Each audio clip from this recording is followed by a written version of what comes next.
Marrak eta 59 Donostiara egingo dugu, izan ere bertan lehen aldiz Espainiako zuhaitz igotze txapelketa hartuko du asteburuan. Arbola zaintzako elkarteak antolatu du eta txapelketa zarago, adin guztietarako jarduerak eskainiko dira, tailerrak, hitzaldiak, familia jarduerak izan ere, kirolea egiteaz gain, Larraitz, ekimenaren helburua da zuhaitzen inguruko divulgazioa sustatzea.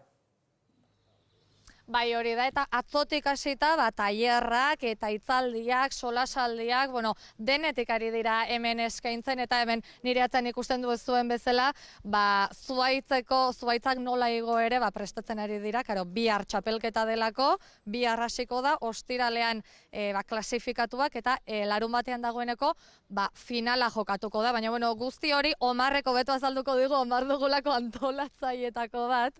Kaixo, Omar, zer moz, ondo? Egunon. Konta iguzu, 27 parte hartzaile zarete, baina lehengo txapelketatik haratago, nondik handator guzti hau? Hau azkenean etortzen da kanpokaldetik, Alemania, Frantzian, egiten zen, hasi ziren proba hauek egiten, eta azkenean gu egin duguna da Espainiara ekarri, eta hasi dira hemen sartzen lehiaketa hau, 22-25 urte dara magu. Orduan, poliki-poliki handitzen ari dira, lehenbizi ziren 15 pertsona, eta ja gaude, ia 50. Osa, nolabait esateko esango dugu, hau, zuen lanbidea da, eta arraunean, nolabait, konparaketa egiteko, arraunlariak egiten zuten bezala, gero kirola bihurtu zela, zuek orain kirola bihurtu duzute zuen lanbidea. Txapelketa egingo duzu, 27 parte hartzaile, ze modalidade edo, nola konpetitzen duzu ez? Hau, kompetentze dira bost proba, gu orain gaude lan proban, hemen saiatzen da jendea, egiten dugu eguneroko lana, saiatzen dugu hemen egiten, gero daukagu ondila proba, peso batekin botatzen da, daude diana batzuk, eta sartu behar dira adarretan. Gero, beste bat daukagu erreskate proba, zen azkenean hemen, hau da lana, orduan azkenean gure lan laguna zerbait gertatzen baino, saiatu behar gara bera jaisten alden azkarren. Orduan beste proba daukagu, gero daukagu habilidade proba bezala egotzen garela a toda velocidad, alden gehiena. Bai, abiadura, eta gero daukagu beste bat, da abiadura, baina bakarrik soka batekin egiten dugu lana. Diferentzia da bat, egiten duguna soka batekin, eta beste abiadura da trepatzen. Nolabait, tximoa bezala, kontu zibiltzeko esan digute, ze goian da biltza. Agian, geisten balima da, erakutsi egingo diguzu, nola ibiltzen zareten, ez da? Ze grazioso. Azaldu iguzu, Omar, kontu zibili.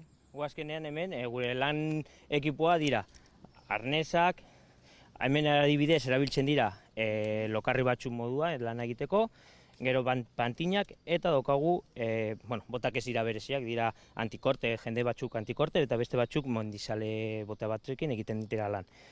Daukagu krolak, hau dira, aparatu hau egiten duguna da, sokan ez labantzea, eta ez daukagu zer gehiago, kaskoa, betaurrekoak, arnez de petxo, azkenean gero jendea, hau oso azkar moldatzen dira gauzak, eta azkenean beti egon bar gara aldatzen, material aldatzen.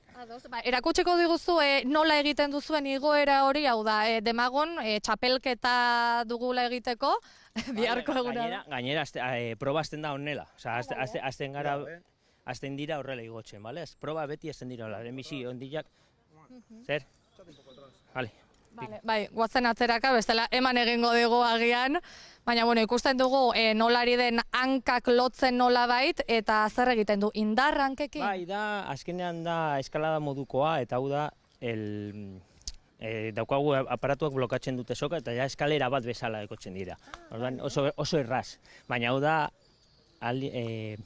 igotzeko erabiltzen arien teknika oso berria da. Lehenbizi egiten genuen oinekin, soka zapaldu, eta gotzen zen, azkenan jagatzen zarenean oso nekatuta.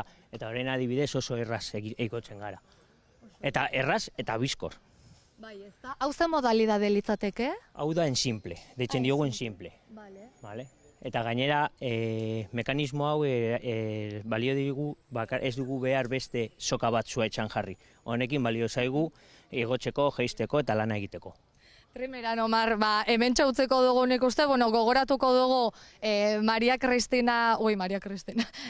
Kristina Enea barkatu. Kristina Enea parkean izango direla, bai tailerrak, solasaldiak, eta esandakoa bihar txapelketa hasiko da, eta gero larun batean, finala. Hori da. Hori da. Bueno, ikusiko dugu, ea nork irabazten duen. Mila esker, Omar. Eskerrik asko.